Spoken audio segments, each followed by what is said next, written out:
Well, hello there. Did not expect you to find me at this Turkish bath, but here we are. This is Motorola Mama. My name's Max. I'm going to tell you a little bit about what we're going to be doing today. Well, first, I have a little spread because we're going to be getting into some heavy shit. I got some stress balls. I got some chips and a Popeyes thing. I got tea.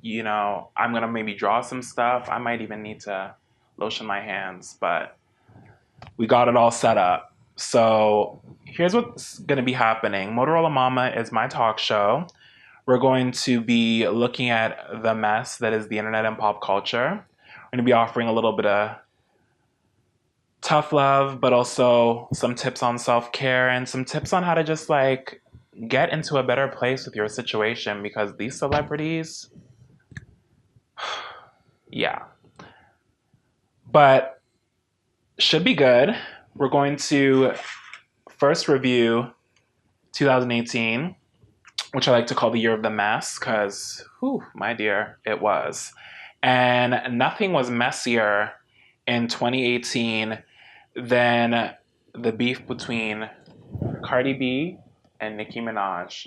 Now, these are two women that are at the pinnacle of their career. Cardi came out swinging this year, and she really showed that, doesn't matter where you come from. You could come in and just take over the world, and she did. Honestly, I was shook most of 2018 because she just came and took it over.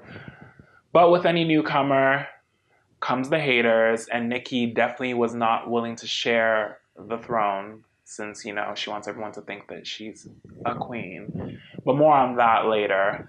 I'm gonna pull up my little burner phone. Hopefully I get some Wi-Fi in this here bath. We're gonna look at how this beef all started from the beginning to Fashion Week, and there's obviously more stuff that happened after that.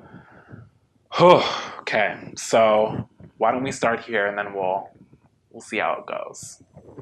Same lips that be talking about me, the same lips that be asking. I ain't trying to be violent, but if Nicki on it, it slaps home. Nicki Minaj and Cardi B's fight during a New York Fashion Week party in September 2018 was the latest in a long drama between the two MCs. But how did we get here? The origins of the beef are a little murky. Some point to Nicki name-dropping Cardi's now husband on Katy Perry's Swish Swish in 2017.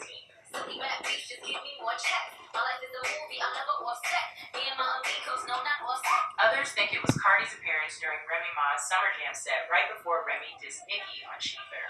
While at first it seemed like neither Cardi nor Nicki wanted to take it there, fans may have had something else in mind. Little bitch, I heard these labels trying to make another me. Everything you getting, little hoe, is cause of me. Nicki deaded any rumors that these lines were aimed at Cardi, who had just dropped her hit Bodak Yellow. But it didn't end there. Hey, stop with all the stuff. Bitch, I ain't cherry. If you really want some smoke, you can pull up, you can get. On the Jeezy record, you say, can you stop with all the stuff? Bitch, I ain't Jerry. Who was that record for? Oh, well, you know what I'm saying? This is the thing that because, people don't understand, though, that I got beef with 10 bitches still in the hood, and I still be in the hood. In late 2017, both women appeared on Migos' Motorsport, and the collab seemed to just deepen the tension. When I heard the track, Right. her verse was in Finnish.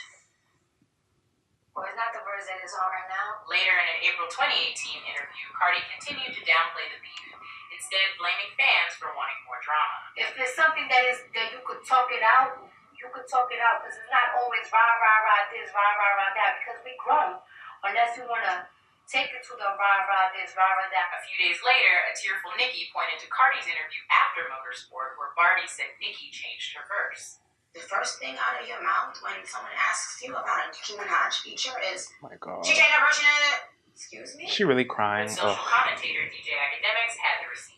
Cardi the QB, I'm Nick Party. Pull up in a space coupe on a lake with Marty. I can actually afford to get a pink Bugatti. Nicki addressed this in a tweet, claiming Cardi made her change the verse. Then in May 2018, the two were spotted at the Met Gala in what seemed like a pleasant conversation. But by August, Nicki's fourth studio album, Queen, was filled with jabs, and people were quick to point out that bars on tracks like Ganja Burns could be shots at Cardi. You gotta have real skill, gotta roll for that. Building your passion, but you get a world for that. Unlike a lot of these hoes, whether black or lit, at least I can say I wrote every rap I spit. During a Genius interview that same month and on her own track, LLC, Nicki spoke about artists paying for spins on the radio, another rumor that had been swirling around Cardi's team, which they've denied. I paid $60,000 so they could, try to play it on the radio. I was on Twitter building my fan base, getting a rapport with my fans, booking shows myself, okay? I didn't have all of that shit. I couldn't pay a bunch of people to say they like me and do all this shit. We don't pay niggas to come in and like my shit. We don't pay niggas to come in and write my shit. Then Nicki addressed her stance on Cardi during a Beats One radio interview.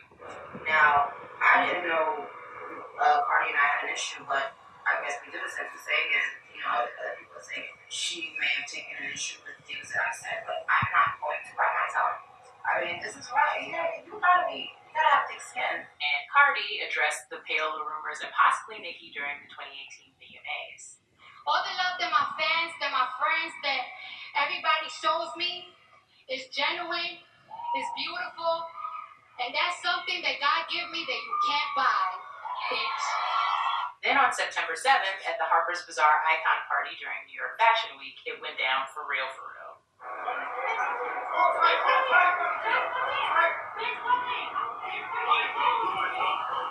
Guys. Video from the event showed a scuffle and Cardi reportedly threw her shoe. After the altercation, Cardi explained her side. Nicki had supposedly liked negative comments about she and her newborn daughter culture on social media. And on the September 10th episode of her Queen radio show, Nicki discussed the incident and fired back with multiple insults aimed at Cardi. Do you know what the fuck it is to sit in your fucking room for hours and days at a time writing raps? You came into my fucking culture. I never had the fucking DJ to play my songs. This woman is at the best stage in her career, and she's out here throwing bottles and throwing shoes? You put your hands on certain people, you gon' die. Period. And that's where it stands for now. I'm Hillary with Genius News, bringing you the meaning and the knowledge behind the music. Cardi B, I'm bad, bitches. Bitch, you my son, go sit in the pot. Wow, wasn't that something? Well, I could tell you this much. First off, Nicki, calm down with the screaming. It's too much. It's too much. Yeah, so this beef, kind of unfortunate. And I'm going to start with you, Nicki, because the whole thing has just been cringe-worthy. Sis, how are you going to release a record called Queen?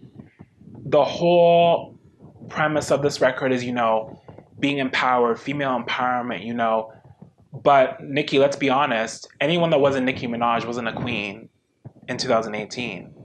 And that's what this whole Cardi thing is about. You believe that she came for a spot that is not only your spot to have. We're in the best time for female rap right now because everyone is taking their shot. And yeah, some of it's shit, but it's really important for everyone to have that platform.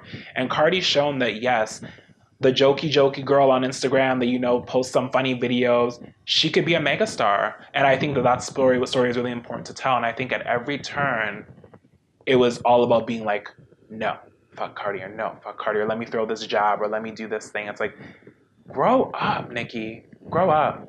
Like, I called you earlier this year to talk about you trolling internet, saying that you were dating Eminem. Like, that's the type of stuff you have time for, is to, make up rumors about dating Eminem. That was not a funny joke at all. I've seen memes funnier than that. I had a heart attack almost, Find something else to do, Nicki. Find something else to do. Queen Radio was also a joke. You spent most of that time shitting on other women. So what was Queen about? Queen was a shitting on women campaign, not a music campaign. That was the problem, Nicki, not Cardi. Oh, and the other problem was that you keep defending abusers and sex offenders. But we'll get to that at some point. But we're going to leave Nicki alone for a second. I want to now talk about the other half of this hot mess of a beef, Cardi B. Now, Cardi, you were an inspiration in 2018. But you're also a hot mess. And hey, in 2018, you could have been both. But I'm going to give you your dues first before we get into the mess. So Invasion of Privacy, amazing. It was a rap record that was just fun. It was dancey. And you really, really just showed your girls that you have a dream, go for it. You could be an Instagram sensation, then you could be a multi-million-dollar rap star. And obviously there's work that needs to be done, and you've shown the work that went into it. So I was always down to ride for you when it came to this Nicki beef, because I felt as though, yes, you're misunderstood, but that was no reason to bully somebody, and that was no reason to try to downplay somebody. And a lot of what Nicki's Queen album rollout was a shitting on women fest, all while trying to promote female empowerment, which I'm still wrapping my mind around. Nicki, maybe you can help me out later. But, you were able to rise above all of that and release a really good album. You got a clothing line. You kept us laughing. Like, girl, you had it down. But here's my issue with you in 2018 on the flip side. Now that I'm done giving you your props, we're going to talk about the mess, Cardi. This fight. You fell right into Nicki's trap. This was all about Nicki being able to paint this narrative in white media that, oh, you could give someone millions of dollars, a record deal, all these pop features, have them at the pinnacle of their career, but, they're still ghetto, they're still this, they're still this. She was trying to sell, the stereotypical black girl narrative to white media about you. And unfortunately, Cardi, we're in a time where even defending your child, you could fall prey to someone seeing you and going, she's this, she's that, insert weird stereotype about black women. That's unfortunately still the time that we're in. You guys went at it, and you basically gave white media a show. And I hate that, because regardless of how messy Nicki is, she's also talented in her own right. You're talented in your own right. This beef did not have to be a smackdown in New York Fashion Week. But before we even move past that, because I have some other stuff we have to talk about, Cardi, let's talk about the beef itself. So the beef was about Nicki liking negative comments about your child and talking about your child. Well, Cardi, my dear, according to my phone, there's some mess we have to talk about, because if you're going to drag Nicki for talking about an innocent child, we also have to talk about this clip. Give me 1 second. I'm going to pull it up. We're gonna discuss what you were thinking when this happened. Okay, and play. Oh, this internet. There we go. Dead child in your bio, and you were hit up by her saying, "Ha ha ha, that's good. That's why your baby died, and maybe they wouldn't have died, and you're calling your dead child a monkey." Yeah, she didn't hit me up directly. It was one of her posts that were coming. Oh, okay. We have the screenshot of it. I just wanted to hear it from your mouth because, still very often I let people do a lot of bullshit talking about me, and people around the world believe what type of disgusting pig this person is. So thank you so much for calling. I will hit you back after the show, my darling. I'm sure the bars would like to give you a nice, lovely donation, my darling. Thank you. Bye.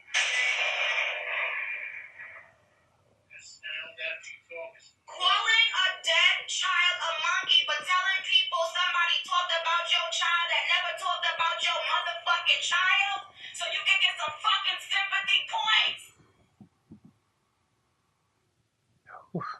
Nicki, you need to relax. But I will say, when I saw that, Cardi, I thought to myself, what the fuck?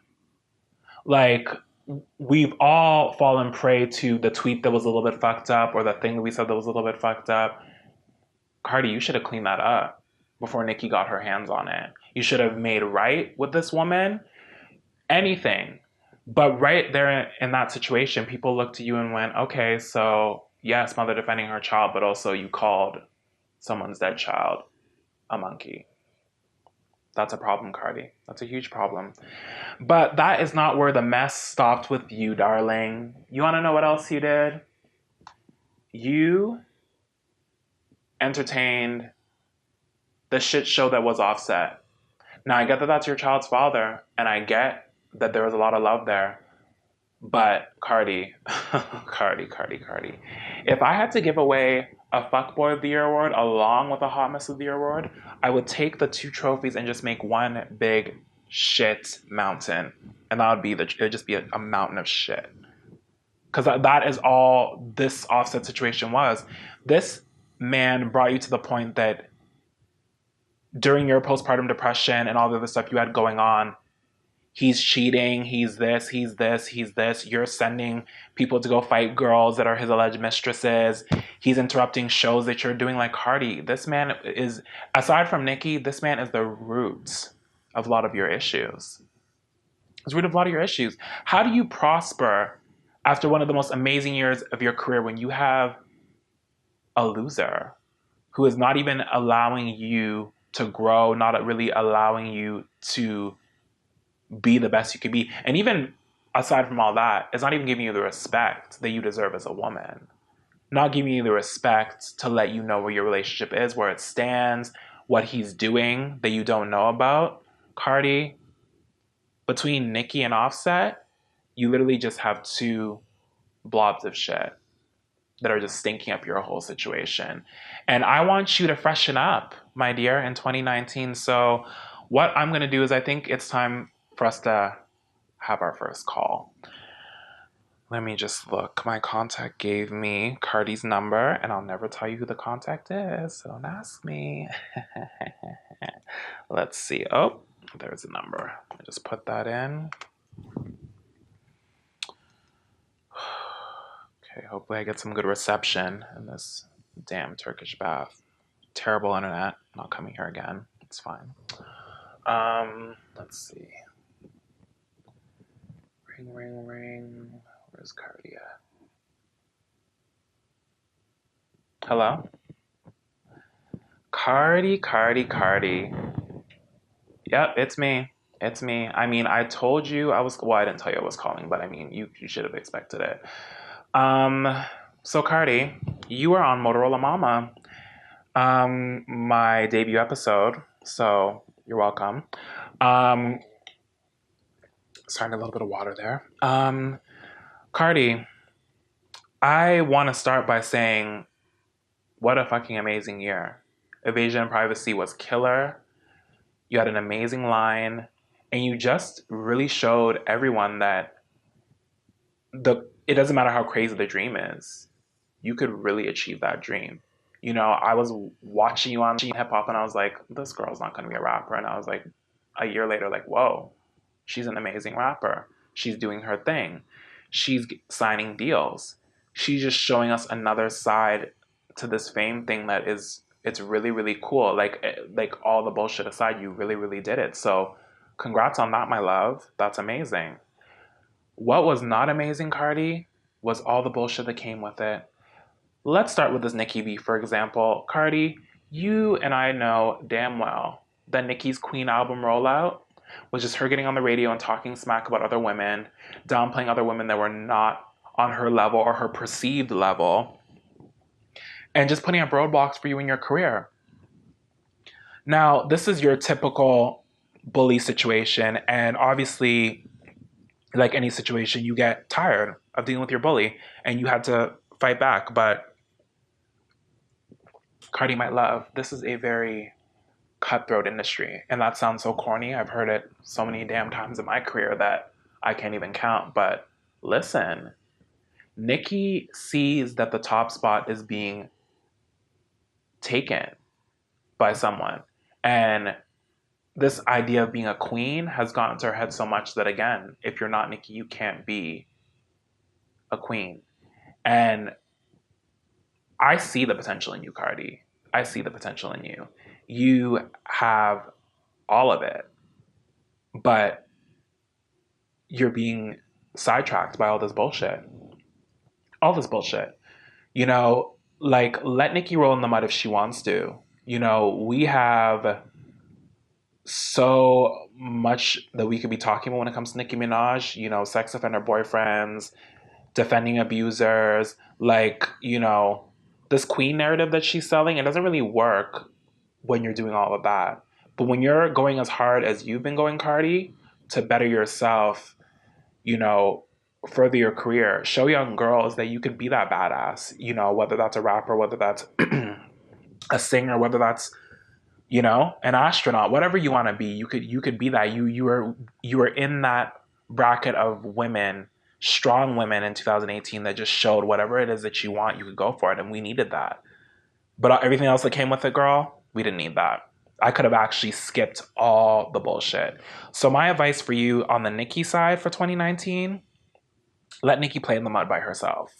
You have everything lined up. Everything lined up.